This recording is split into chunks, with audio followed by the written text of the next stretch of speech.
Cina adalah negara terpadat di dunia. Ini memiliki budaya berkelanjutan yang membentang hampir 4.000 tahun dan berasal dari banyak fondasi dunia modern. Republik Rakyat Tiongkok didirikan pada tahun 1949 setelah Partai Komunis mengalahkan nasionalis Kuomintang yang mundur ke Taiwan. Hal ini menjadikan dua negara Tiongkok yang bersaing. Yang pertama yakni Republik Rakyat di daratan dan Republik Tiongkok yang berbasis di Taiwan.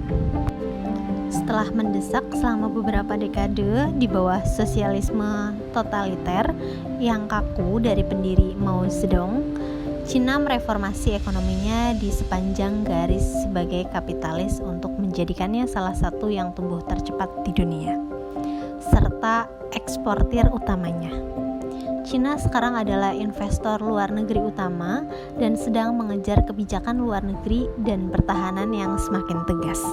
Tetapi perubahan ekonomi belum diimbangi dengan reformasi politik dan Partai Komunis tetap memegang erat kehidupan politik dan masyarakat luas. Presiden Xi Jinping berkuasa pada 2012 sebagai pewaris terpilih dari pendahulunya yaitu Hu Jintao dan diperkirakan akan memimpin Cina untuk dekade berikutnya. Sejak mengambil alih, dia telah memusatkan kekuasaan di tangannya dalam sebuah gerakan yang dipandang sebagai penyimpangan dari sistem tradisional kepemimpinan kolektif dan telah berusaha untuk menghadirkan wajah modern di Tiongkok dan dunia. Posisinya sebagai pemimpin Tiongkok paling kuat sejak Mao Zedong diperkuat pada 2017 ketika nama dan filosofi politiknya ditulis ke dalam konstitusi. Pada awal 2018, partai tersebut juga bergerak untuk mengizinkannya tetap menjabat tanpa batas waktu dengan menghapus batas presiden 2 masa jabatan konvensional. Tema utama kepemimpinannya adalah reformasi ekonomi untuk meningkatkan kekuatan pasar. Xi Jinping menolak ide-ide barat tentang demokrasi konstitusional dan hak asasi manusia sebagai model bagi Cina, dan pemerintahannya bergerak untuk membungkam suara-suara yang mengkritik aturan satu partai, terutama di media sosial. China adalah pasar media terbesar di dunia dan beroperasi di bawah kendali ketat Partai Komunis. Pembukaan industri telah meluas ke distribusi dan periklanan, tetapi tidak harus ke konten editor.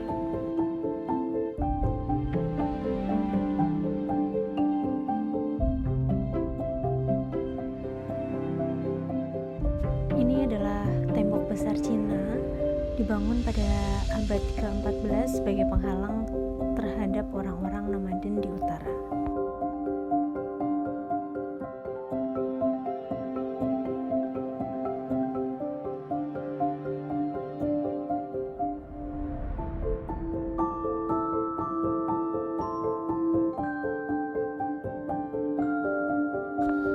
Pada tahun 2010, Cina menjadi ekonomi terbesar kedua di dunia setelah Amerika Serikat. Ketika ekonomi Jepang menyusut di bulan-bulan terakhir pada tahun itu. Dan ini untuk gambar terakhir.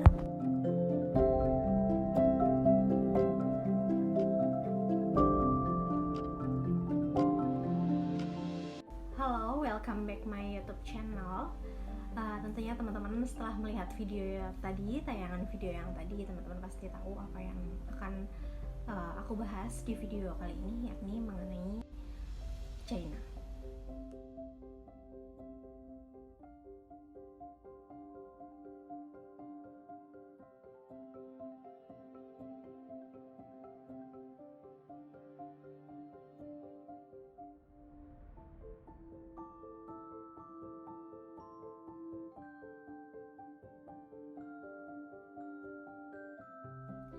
Karena yang dibahas kali ini adalah Cina, yang akan dibahas mengenai soft powernya dalam kebijakan luar negeri Cina. Apa sih soft power itu? Soft power adalah merupakan komponen penting di status great power. Yang kita tahu mengenai Cina, pada kasusnya Cina menggunakan soft power sebagai alat kebijakan luar negeri di era modern pada saat ini. Yang terlihat yakni soft power yang dilakukan Cina ke Indonesia, yakni mengenai kedutaan besar Cina yang berada di Indonesia mengenai pertukaran pelajar. Pertukaran pelajar budaya Cina dengan ASEAN 3-5 tahun pertukaran pelajar. Cina menawarkan 7 pendidikan luar negeri bagi Indonesia kurang lebih 14.000 orang dan kurang lebih 15.000 untuk anggota ASEAN. Jadi Indonesia termasuk memiliki kuota besar dalam melakukan pertukaran pelajar di sini dengan anggota dari ASEAN. Hal ini tentu saja mempengaruhi pemerintah Indonesia dalam melakukan kebijakan luar negeri Indonesia dengan Cina. Ditambah dengan banyaknya minat warga negara Indonesia mempelajari bahasa Mandarin Cina.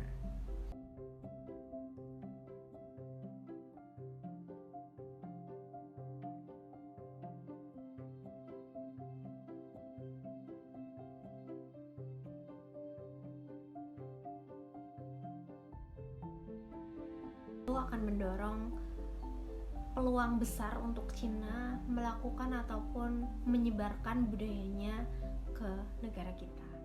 Satu instrumen Cina ini adalah Institut Confucius, yakni yang akan didirikan di seluruh dunia. Pembangunan infrastruktur yang ada pada Indonesia untuk menciptakan pertumbuhan ekonomi yang lebih tinggi, hal ini merujuk pada people to people connection. Dan Cina juga berpeluang untuk 2009 Cina telah membantu Indonesia dalam menyelesaikan proyek pembangunan listrik yang ditangguhkan karena memang kekurangan biaya. Lalu yang kedua, yakni Cina telah membantu Indonesia dalam pembangunan jembatan Suramadu yang menghubungkan Surabaya dengan Madura sepanjang 5,4 km, yakni ini adalah 2 contoh yang dilakukan oleh Cina membantu Indonesia dalam hal infrastruktur.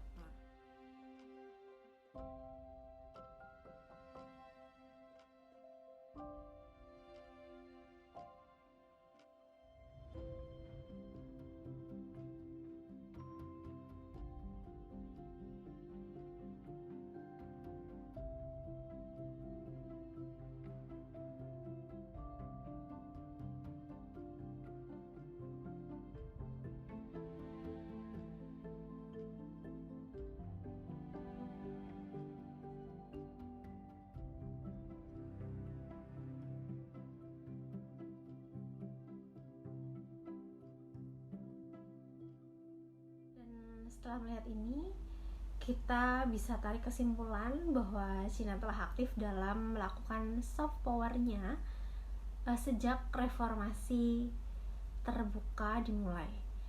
Budaya, nilai, dan kebijakan luar negeri adalah elemen kunci dari soft power yang dilakukan oleh Cina. Namun, terdapat beberapa bukti bahwa soft power Cina telah mempengaruhi pemerintah Indonesia dalam melakukan kebijakan luar negerinya. Namun demikian, tidak menutup kemungkinan peluang dan tantangan penerapan soft power Cina ke Indonesia.